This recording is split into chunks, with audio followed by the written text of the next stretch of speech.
자, 앞서 저희가 전해드렸지만 국민의힘 선대위가 내홍 끝에 결국 해체됐습니다. 그동안의 과정을 저희가 영상으로 묶어봤습니다. 이제 우리는 원팀입니다. 정권 교체의 대의 앞에 분열할 자유도 없습니다. 우리 모두가 단결해야 합니다.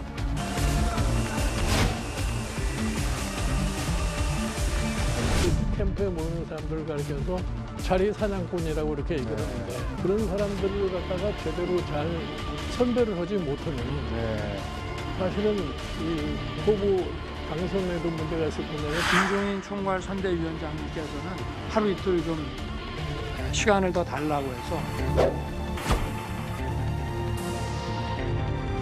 부산에 좀 뭐라 그럴까 좀 리프레시하기 위해서 간 것 같은데 이준석이 홍보비를 해먹으려고 한다라는 취지의 발언했던 인사는 후보가 누군지 아실 겁니다.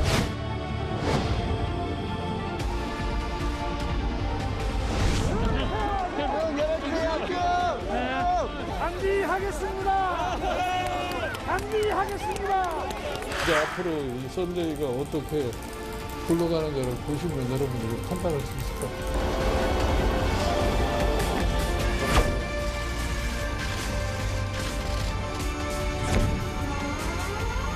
선대위 내에서의 모든 직책을 내려놓겠습니다. 우리 선대위의 전면적인 개편을 갖다가 지금 단행을 하겠다는 것을 말씀을 드립니다.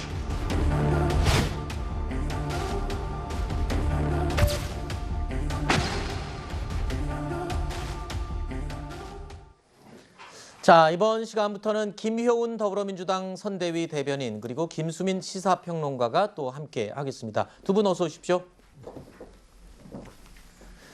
자, 윤석열 후보가 대선 후보로 선출된 뒤 불과 2달 사이에 이 모든 일들이 벌어진 겁니다. 선대위 합류 때부터 신경전이 있었는데 자, 오늘 선대위 해체도요. 하루 이틀 쌓인 문제는 아니었었고 결국에는 해산, 해체로 결론이 난 겁니다. 자, 윤 대변인님 오늘 저랑 같이 기자회견을 쭉 보시고 계속 앉아 계신데 글쎄요, 이게 2달 동안에 벌어진 일치고는 너무 많은 일들이 일어났고 사실은 굉장히 상처가 많은 상태로 해체가 됐다라고 저는 그렇게 보이거든요. 아픈 지적입니다. 네. 이렇게 될 수밖에 없는 구조였지 않나 이런 생각도 해봅니다. 네. 넉 달 동안 윤석열 후보가 정치인이 아닌 상태에서 정치에 대비해서 소위 윤석열 국민 캠프라는 경선 캠프를 이끌고 11월 5일에 저희 당의 대선 후보로 확정이 됐습니다. 네. 그 이후에 중앙선대위, 당 차원의 대통령 선거를 대비한 중앙선대위를 꾸리는 과정에서 그동안 넉 달 이상 함께 했었던 국민 캠프 분들과의 생각, 그리고 총괄 선대위원장을 맡으셨던 김종인 위원장과의 생각이 차이가 날 수밖에 없었고 네. 그 상황에서 여러 가지 내용이 있지 않았습니까? 또 네. 이준석 대표와의 갈등도 있었고요. 네. 그런 차원에서 지금 이 순간 선대위를 바꿔야 되겠다는 생각은 동일하게 하겠지만은 네. 더 이상 후보가 누군가에 의해서 가려져서는 안 되겠다. 이런 차원에서 아마 후보 본인이 고뇌에 찬 결단을 한 것이다. 이렇게 네. 생각합니다. 자, 앞서 들으신 것처럼 윤석열 후보가 선대위 개편안을 발표했습니다. 구체적인 인선안은 내일 발표를 할 거라고 했지만 일단 명확한 건 김종인 총괄 선대위원장이 해촉이 됐고 그동안 매머드급이라고 평가받았던 선대위의 규모를 아주 작게 축소시켜서 실무형 선대본부만 남겨두는 형태로 바뀐다라고 발표를 했습니다. 직접 언급한 인물은 권영세 의원이었죠. 선거대책 본부장으로 선임이 됐습니다. 내정이 됐던 부분에 대해서는 오늘 기자회견에서도 언급을 했고요. 자, 민주당 측에서는 오늘 기자회견 내용을 어떻게 평가하십니까? 일단 이렇게 슬림해진 선대 본부, 앞으로 윤석열 후보가 노리고 있는 이 본인이 더 부각되고 홀로서기를 하는 것 성공할 수 있는 안으로 평가를 하시는지요? 어쨌든 이제 지금 국민의힘이 그 후보 선출하고 2달 동안 굉장히 국민들한테 실망스러운 모습을 많이 보여줬습니다. 네. 그래서 저희 이제 민주당 입장에서도 참 다른 당의 이런 내분에 대해서 참 논평하기가 쉽진 않았고요. 어쨌든 오늘이라도 좀 이렇게 좀 정리를 하고 정말 대선 60일 남았을 때 국민들 앞에 정말 정정당당한 정책 결정, 네. 정책 어떤 경쟁의 장으로 바꿀 수 있는 뭐 그런 면에서는 뭐 긍정적으로 평가하고 싶습니다만 사실 좀 소문난 잔치에 먹을 거 없었던 것 같습니다. 그러니까 뭐 윤석열 후보는 굉장히 기본적인 얘기만 했고요. 어제 언론 보도나 이런 것들을 통해서 상당히 뭐 가벼워진 선대위, 뭐 후보가 중심으로 가는 선대위 이런 건 예상은 했지만 그래도 오늘 최소한의 어느 정도 좀 윤곽은 좀 보여주고 그러면 이 방향으로 좀 가겠다. 이걸 좀 기대를 했었는데 윤석열 후보가 저에게 조금만 더 시간을 달라 이렇게 얘기를 해서 네. 좀 그런 부분들은 좀 아쉬운 것 같습니다. 네. 자, 윤 후보가 이 선대위 개편안을 발표하기 전에 김종인 전 위원장은요, 언론을 통해서 이런 말을 했죠. 뜻이 맞지 않으면 헤어질 수밖에 없다라면서 자진 사퇴 의사를 밝혔습니다. 전반적인 개편을 안 하고서는 이게 불가능하다고 생각해서 전반적인 개편을 하자고 그랬는데 그 주변의 인사들이 뭐 어떻게 생각을 했는지 모르지만 여러분들 아마 언론에서 재밌게 많이 썼겠지만 무슨 상황이니 구태타니 내가 무슨 목적으로 해서 구태타라고 했어요. 에? 그 정도의 소위 정치적 판단 능력이면은 더 이상 나하고 뜻을 같이 할 수가 없어요. 이번 대선 같은 대선을 내가 경험해 본 적이 없어. 흔히들 밖에서 얘기하는 게 찍을 사람이 없다는 거 아니에요. 내가 보기에는 뭐 후보가 자기 명예에 상당히 뭐 상처를 당했다는 식으로 생각하는 것 같은데 난 그런 얘기를 하는 걸 보고서 내가 더 이상 내가 이 사람하고는 뜻이 맞지 않으니까 같이 일할 수가 없다는 내 판단을 한 거예요. 그동안은 여러 가지 문제를 야기를 했는데 그런 거는 이제 앞으로 이제 후보 자신이 각성을 하고서 뭐 시정하든지 그건 자기가 알아서 할 일이지. 난 더 이상 나한테 내가 관심을 가질 일이 아니니까 나한테 더 이상 후보에 대해서는 질문하지 말아요. 자, 김종인 전 위원장 오늘 오전 기자들과 만난 자리에서도 윤 후보에 대한 불만의 목소리를 계속 이어갔습니다. 그 내용도 들어보시죠.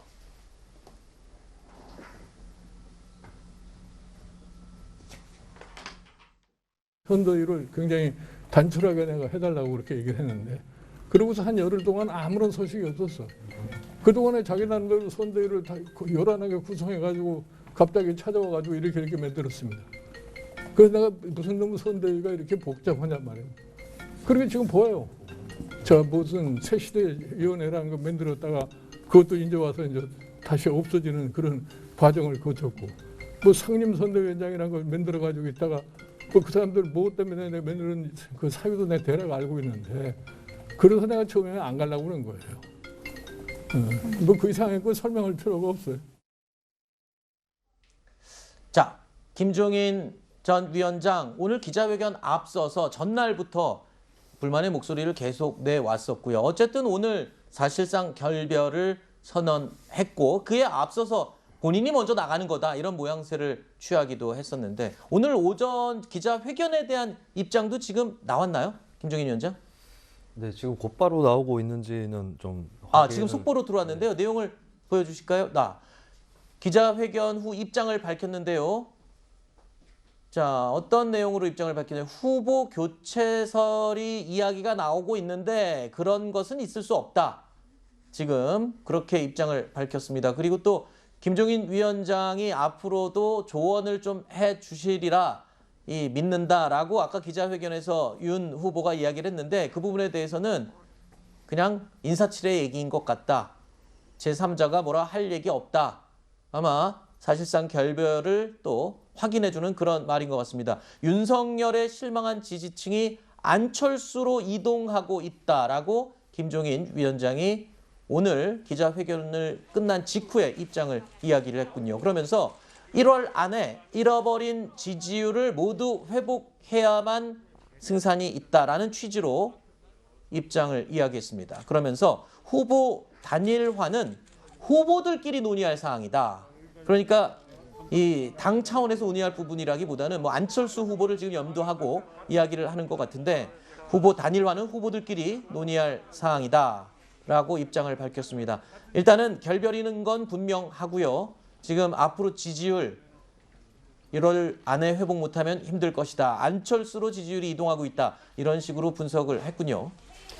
네, 일단 김종인 위원장이 앞으로도 뭐 비공식적으로나마 윤석열 후보하고 가느다랗게나마 관계를 이어가는 것 아니냐 이런 관측이 나올 수도 있는데 그 여지는 잘라냈다라고 볼 수가 있겠습니다. 그러니까 좋든 싫든 간에 후보가 알아서 해결할 일들이 남아 있는 것이다라고 얘기를 한 것이고, 그럼에도 한편으로는 이제 뭐 국민의힘에서 완전히 떠났다기보다는 여전히 국민의힘의 입장에서 얘기를 하고 있는 그렇죠. 그런 스탠스를 취하고 있다라고 하는 것이고, 후보 교체설에 대해서도 선을 그은 것도 네. 일단 윤석열 후보를 통해서 대선을 끝까지 돌파할 수밖에 그렇죠. 없다라고 하는 그 현실을 분명히 일단 하고, 다만 자신의 역할은 여기까지다라고 네. 하는 그렇게 뭐 선을 그은 행동이고, 또 어떻게 보면은 김종인 위원장이 정치 현업에 있기 전에는 좀 네. 평론가적인 태도를 많이 취했어요. 여기서 평론가라고 하면 이제 부정적인 의미라기보다는 네. 좀 객관적으로 네. 그 당의 당리당략이라든지 소위 얘기하는 정신승리라든지 여기에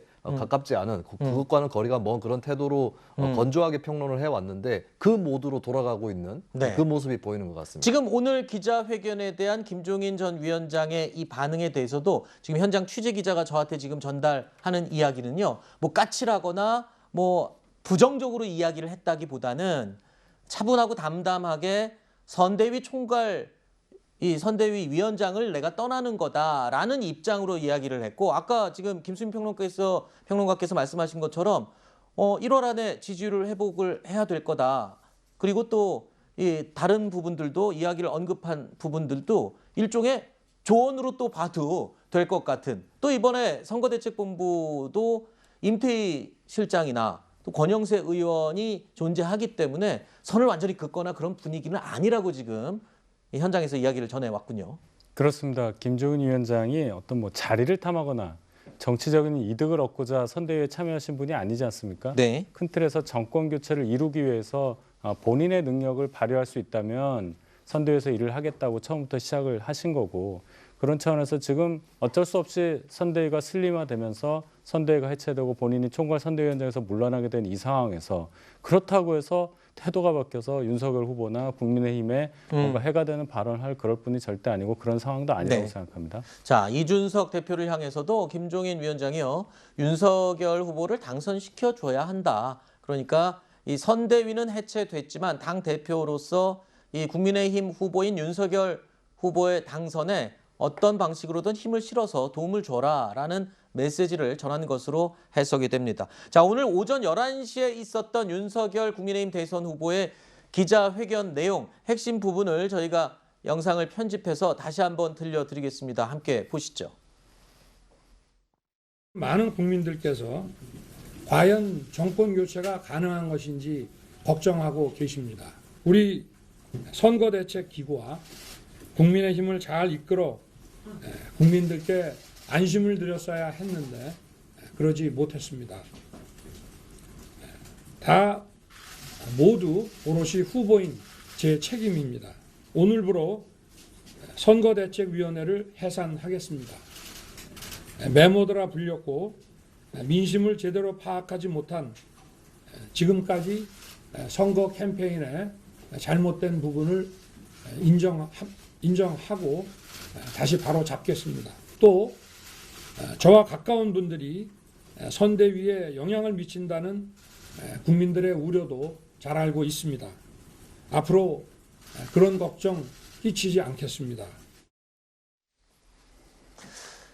자, 윤석열 후보와 김 전 위원장이 공식 결별하기 전날인 어제 오후 상황을 좀 짚어보겠습니다. 윤석열 후보는 권성동 의원과 2시간 동안 자택에서 회동을 했다라고 알려지고 있는데요. 몇몇 중진 의원들과 만찬을 연 자리에서 김종인 전 위원장을 배제하는 안으로 마음을 굳혔다라고 이야기가 전해지고 있습니다. 김 전 위원장은 금태섭 전 의원 등 측근들과 함께 저녁 식사를 했다고 하는데, 이 자리에서 대한민국 국군이 다 했다라는 한탄을 했다는 이야기도 이 언론 보도를 통해 전해졌습니다.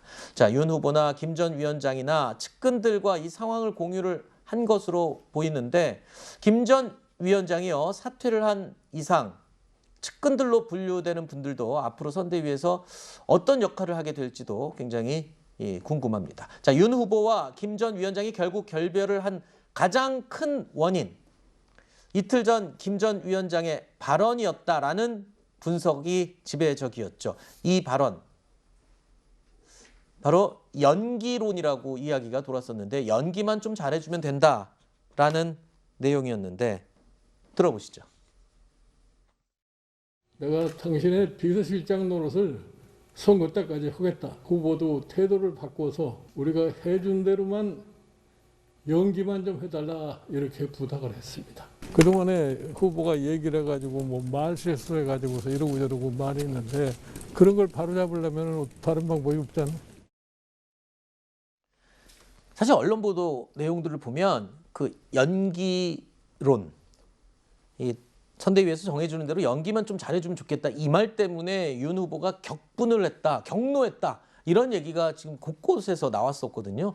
이거 말고 또 아는 얘기가 있으면 좀 전해주시죠. 막판 그 분위기. 저는 그 연기론 때문에 격노했다는 것을 이해 못합니다. 왜냐하면 그 연기 또는 후보는 배우로서의 역할을 해야 된다는 말은 후보 본인이 스스로 하신 적이 있어요. 아하. 그리고 이전에도 김종인 위원장이 타 매체와의 인터뷰에서 후보는 배우가 돼야 된다는 말을 한 적이 있습니다. 그때는 언론에서 아무런 얘기를 안 했었거든요. 근데 이제 이런 상황과 맞물려서 배우 외에 연기라는 단어를 썼다고 해서 윤석열 후보가 격앙됐다, 관계가 틀어졌다 이렇게 분석하는 것은 조금 과한 것 같고요. 네. 어제 상황에서 돌이켜 보면은 어제 정오가 되기 전에 어떤 매체에서 김종인 위원장을 배제할 것 같다는 보도가 하나가 나왔습니다. 네.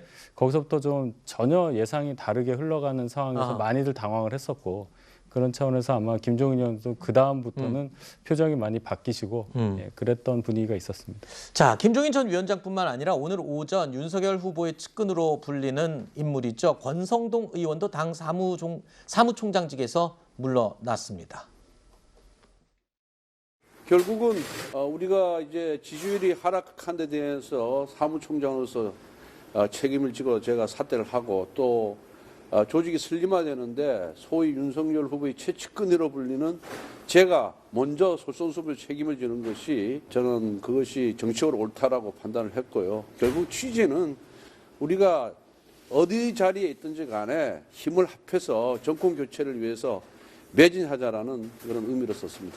이준석 대표께서 중진 초재선 의원님들의 그런 우려, 걱정을 진심으로 이해하고 거기에 맞는 그런 당대표로서의 자세를 취해 주기를 간절히 바랄 뿐입니다. 자, 윤석열 후보가 김종인 전 위원장과도 공식적으로 이제 결별을 하게 된 셈인데 이와 아울러서 이 권성동 의원뿐만 아니라 윤한홍 의원, 그러니까 선대위에서 이른바 윤핵관이라고 불리던 인물들도 모두 이 당직에서 물러났습니다.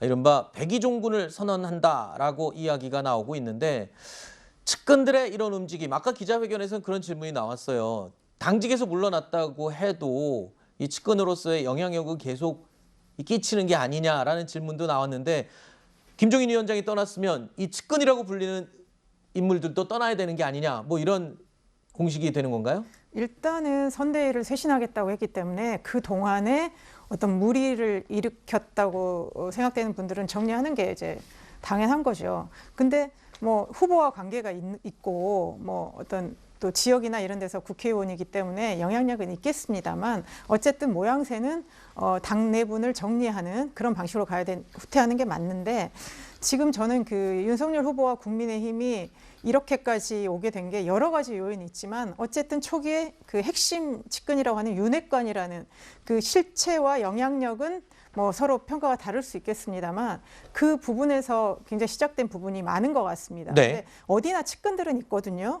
근데 과연 왜 측근들이 이 후보에게 도움이 되고 당에 도움이 되는 그런 측근들이 아니라 뭔가 하여튼 그 분란의 큰 원인 제공자로 결과적으로 나왔다는 거는 네. 앞으로도 그 윤석열 후보가 남은 선거운동 기간 동안에 소위 말하는 측근이든 아니 조언자든 이 선대위 조직들을 얼마나 효율적으로 운영해 나가는가 거기에서 정말 리더십이 네. 윤 후보가 앞으로 보여줘야 될 가장 큰 과제인 것 같습니다. 네. 사실 이 가족 리스크 그리고 윤핵관이라고 불리는 일부 인물들을 둘러싼 당 내홍 뭐 이런 것들이 모두 복합적으로 작용해서 이른바 최근의 지지율 하락이 결과로 나타난 셈인데 사실 윤석열 후보의 지지율 하락에는 김종인 위원장도 여러 번 언급했지만 윤 후보의 실언도 상당한 영향을 끼쳤다는 분석이 나오고 있습니다. 그래서 저희가 최근에 있었던 그 실언들을 몇 가지 모아봤습니다. 극빈의 생활을 하고 배운 것이 없는 사람은 자유가 뭔지도 모를 뿐 아니라 자유가 왜 개인에게 필요한지에 대한 그 필요성 자체를 느끼지를 못합니다. 학생들 휴대폰으로 말이죠. 앱을 깔면은 어느 기업이 지금 어떤 종류의 사람을 필요로 한다고 하는 것을 실시간 정보를 얻을 수 있을 때가 아마 여기 아마 한 1, 2학년 학생이 계시다 하면 졸업하기 전에 생길 것 같아요. 먼저 한국형 대출 감면 프로젝트라는 공약을 하나 발표를 하겠습니다. 공식 이름은 한국형 반값 임대료 프로젝트입니다. 그래, 이름을 뭐 그렇게 붙일까? 그럼 반값, 한국형 반값 임대료 프로젝트. 그리고 그럴까? 이거 한번 더 읽어줄까? 네. 이걸 제가 그래서 소상공인 자영업자에게 정부 보증으로 먼저 대출을 해준 뒤 임대료와 공과금을 대출 상환 금액에서 50% 그죠? 다 하는 건 아니잖아. 우리가 아까 50이라고 얘기했어요. 자, 윤석열 후보가 정치 초보인 것은 뭐 온 국민이 다 아는 사실인데 오늘 결별 선언하기 전에 김종인 전 위원장이 앞으로 발언이나 메시지도 모두 관리를 하겠다라는 말까지 한 적이 있었고 하지만 지금 결별을 해버렸고요. 지금 측근들도 공식 자리에서는 다 물러났습니다. 그렇다면 과연 지금까지 갖가지 실언을 이어왔던 윤석열 후보가 주변에 특별한 도움 없이 앞으로 계속 홀로서기를 할 수 있을지 이 부분이 조금 궁금한데요. 어떻게 평가를 하실까요? 일단 홀로서기를 하지 않으면 안 되는 상황입니다. 네. 여러 가지로 뭐 당대당이나 선대위 대 선대위 대결을 떠나서 후보 개인의 역량으로 봤을 때 많은 국민들이 지지 여부를 떠나서 이재명 후보가 윤석열 후보보다 뛰어나다라는 평가를 실제로 많이 하고 있기도 하고요. 그리고 만약에 김종인 전 위원장이 메시지를 총괄을 했고 그리고 윤 후보가 이달에 지지율을 올렸다 치면 사람들은 김종인 덕택에 메시지가 잘 나왔고 그래서 윤 후보 지지율이 올랐다고 생각하게 될 겁니다. 이 부분은 후보 본인한테도 좋은 일은 아닌 거죠. 네. 어쨌든 간에 이왕에 김종인 전 위원장뿐만 아니라 소위 윤핵관이라고 분류됐던 인사들까지도 정리를 한 마당이기 때문에 후보 본인이 어떻게든 자신의 역량을 내비쳐야 된다라고 하는 그 숙제는 반드시 이행을 해야 되는 거고요. 네. 근데 그동안의 실언 논란에 대해서는 물론 말실수라든지 표현의 부정확성이라든지 또 능숙하지 못한 언변 이런 것들도 문제가 되어 왔지만 기본적으로 윤석열 후보와 기조에 대해서 정리가 필요합니다. 네. 윤석열 후보가 지향하는 것이 예전에 국민의힘보다 진일보한 개혁 보수인 건지 아니면 국민의힘의 전통적 지지층의 바람에 더욱 부합하는 그런 노선인 건지 이런 부분에서부터 굉장히 그동안 충돌이 많이 있었거든요. 예를 들면은 후보 수락 연설이라든지 이런 중대 고비에서는 예를 들어서 성장과 분배는 한 몸이다. 라든지 이런 좀 전향적이고 중도에 가까운 그런 언설을 했는데 구체적으로 정책으로 들어갔을 때는 국민의힘보다 더 국민의힘 같은이라고 표현할 수 있는 그런 노선들이 많이 나타났단 말입니다. 그러니까 이런 것들 기조부터 정리를 해야 발언들도 질서정연하게 나올 것이다 라고 하는 것부터 좀 짚을 필요가 있겠습니다.